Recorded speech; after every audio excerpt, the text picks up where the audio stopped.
The Unwanted Union. The autumn rain fell in sheets against the tall windows of the courthouse chapel, and Isabella Reed stood in the doorway feeling like she was about to walk into her own funeral.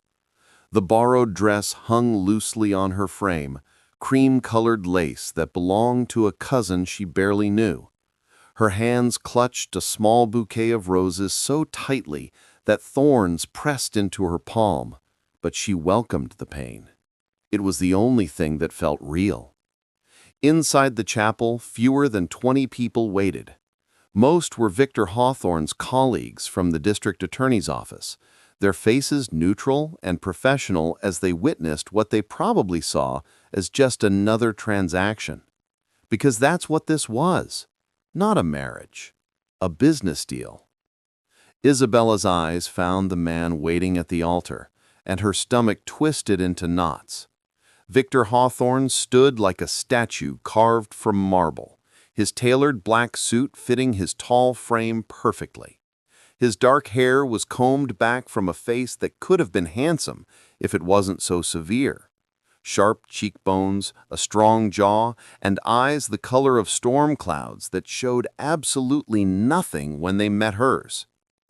At 36, Victor was the youngest lead prosecutor in the city's history.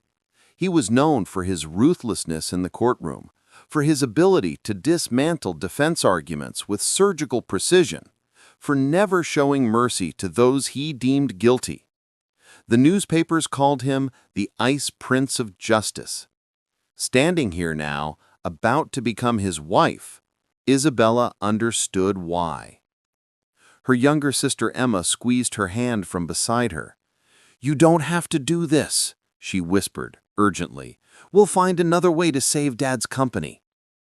But they both knew there was no other way. Their father's construction business had collapsed after a series of bad investments, leaving them drowning in debt. Victor's family held most of those debts, and his father had made the offer clear: marry Victor, and everything would be forgiven. Refuse, and her family would lose everything: their home, their reputation, their future. "I have to," Isabella whispered back, then forced her feet to move forward. The walk down the aisle felt endless. Every step echoed in the small chapel, and Isabella kept her eyes fixed on the plain altar cross rather than on Victor's expressionless face. When she finally reached him, he didn't extend his hand, didn't smile. Simply turned to face the minister with the same cold efficiency he probably brought to his courtroom. The minister rushed through the ceremony with practiced speed, clearly uncomfortable with the loveless proceedings. Isabella barely heard the words. Her mind was elsewhere, trapped in the memory of 3 days ago when her father had broken down crying, begging her forgiveness for failing them. When her mother had held her hands and said, "Sometimes we have to sacrifice for family." When Emma had sobbed and called it all unfair. "Do you, Isabella Marie Reed, take this man to be your lawfully wedded husband?" Isabella's throat was so tight she could barely breathe. She looked at Victor, searching for any hint of humanity in those gray eyes. But there was nothing. Just cold assessment, like she was a case file he was reviewing. "I do," she whispered. "Do you, Victor James Hawthorne, take this woman to be your lawfully wedded wife?" "I do." Victor's voice was firm, businesslike, completely devoid of emotion. "You may kiss the bride." Victor leaned in mechanically and pressed his lips to hers for exactly 2 seconds. The kiss was cold and perfunctory, nothing more than a legal formality. Then he pulled back, adjusted his tie, and turned to walk down the aisle without offering Isabella his arm. She followed several steps behind, feeling like a ghost trailing after the living. The handful of guests filed out into the rain, and Victor's driver pulled up in a black sedan with tinted windows. Victor held the door open for her with distant politeness, before sliding in beside her and immediately pulling out his phone. The drive to his estate took nearly an hour. Isabella pressed her face against the rain-streaked window and watched the city give way to wealthy suburbs and finally to countryside. Victor typed on his phone the entire time, never once glancing her way or speaking. The silence was suffocating. When they finally pulled through iron gates and up a long drive, Isabella's breath caught despite her misery. The Hawthorne estate was massive, a 3-story manor house built from gray stone, surrounded by perfectly manicured lawns and ancient oak trees. It looked like something from a Gothic novel, beautiful and imposing, and utterly cold. "Mrs. Chen will show you to your quarters," Victor said as they entered the cavernous foyer. His voice echoed off marble floors and a chandelier that hung 2 stories above them. "Dinner is at 7 sharp. Do not be late." Before Isabella could respond, he strode away down a corridor, his footsteps fading into the depths of the house. An elderly Asian woman with kind eyes but a stern expression appeared from a side room. "This way, Mrs. Reed," she said softly, though her tone held a hint of sympathy that made Isabella's eyes burn with unshed tears. Isabella followed Mrs. Chen up the grand staircase, down a long hallway lined with dark portraits of severe-looking people, and finally to a room at the far end of the east wing.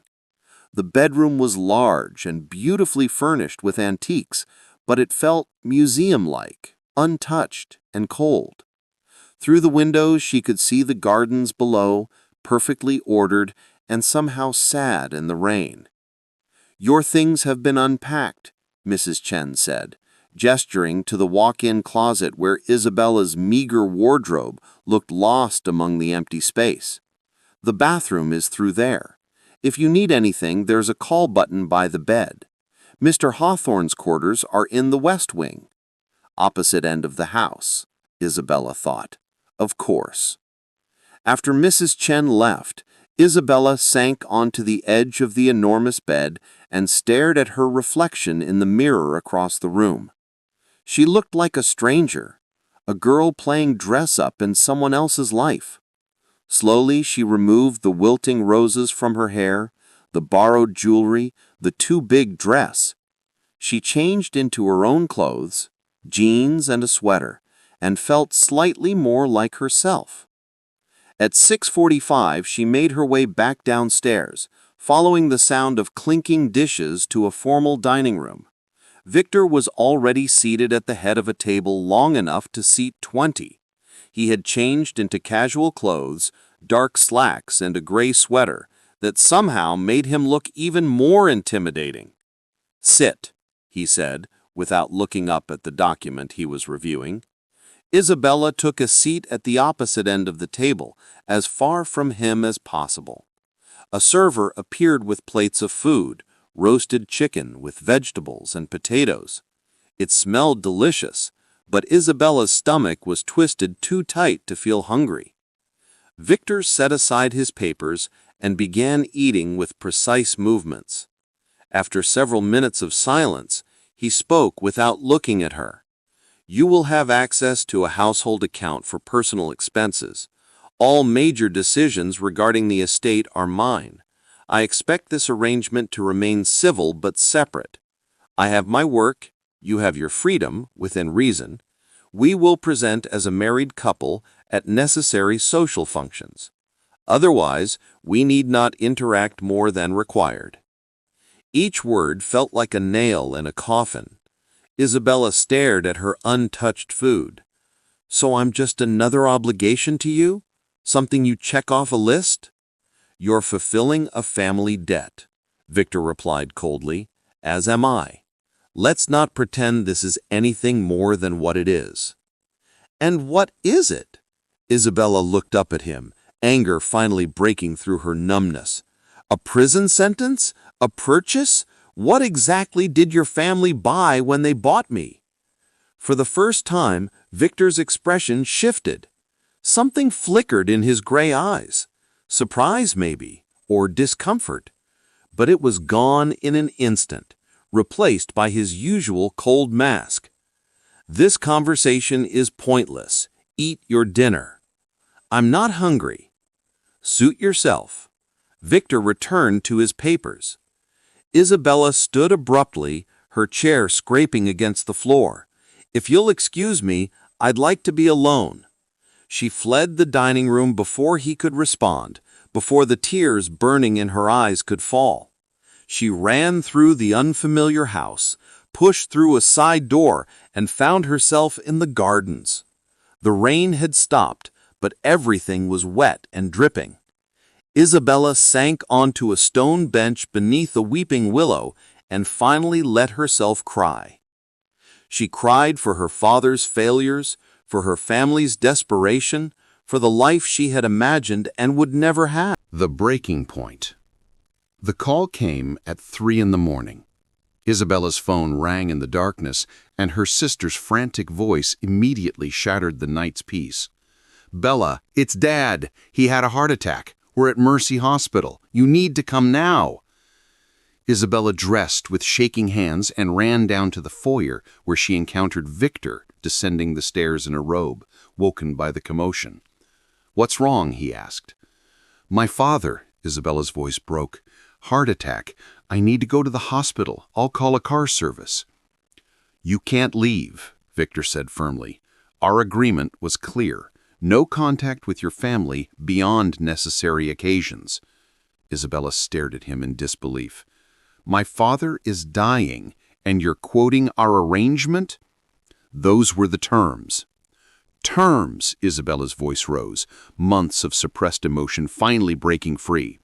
"Is that all this is to you? Terms and agreements and legal contracts? I'm not a case file, Victor. I'm a person. And my father, the man who raised me and loved me and sacrificed everything, including my freedom to save his family, is dying. And you're telling me I can't be there?" Tears streamed down her face, and she made no attempt to stop them. "I know you think I'm just an obligation. I know this marriage means nothing to you. But please, please don't do this. Don't let me lose him without even saying goodbye." Victor's expression was unreadable, but something flickered in his eyes. Pain, maybe? Or conflict? "I'll live the rest of my life in this prison," Isabella continued, her voice breaking completely. "I'll play the perfect wife at your functions. I'll stay in my separate wing and never bother you. I'll fulfill every term of this horrible arrangement. But please let me be there when my father dies. Please let me have that much humanity." She collapsed onto the stairs, sobbing now, all pretense of strength shattered. Her whole body shook with grief and desperation. She didn't see Victor move, didn't realize he was beside her until she felt his arms wrap around her. "Don't cry," he said, and his voice was gentler than she had ever heard it. "Please, don't cry like that." "Please," Isabella whispered against his chest. "Please, Victor." He was quiet for a long moment, holding her while she wept. Then he stood, pulling her to her feet. "Get dressed properly. I'll drive you." "What?" "Your father needs you," Victor said simply. "Get dressed. We leave in 5 minutes." The drive to the hospital was silent, but different from their previous silences. Victor's hands gripped the steering wheel tightly, and several times Isabella caught him glancing at her tear-stained face. When they arrived, he didn't drop her off and leave. He parked and followed her inside. Isabella found her mother and sister in the cardiac unit waiting room. Emma threw her arms around her, and her mother clung to both daughters. Victor stood back, watching quietly. The doctor emerged an hour later with grim news. Her father was stable, but it suffered massive heart damage. The next 24 hours were critical. Isabella sat at the father's bedside, holding his weathered hand, while machines beeped and hissed around them. Victor brought her coffee at dawn. At noon, he appeared with food she couldn't eat. At dinner time, he simply sat beside her in silence. When visiting hours ended and they were forced to leave, Isabella broke down again in the parking lot. Victor pulled her into his arms, holding her tightly. "I'm sorry," he murmured into her hair. I'm sorry I almost made you miss this. I'm sorry for everything." In that moment, something fundamental shifted between them. And when Isabella's father passed away peacefully the following evening, with his family surrounding him, Victor was there too, his hand on Isabella's shoulder, steady and strong.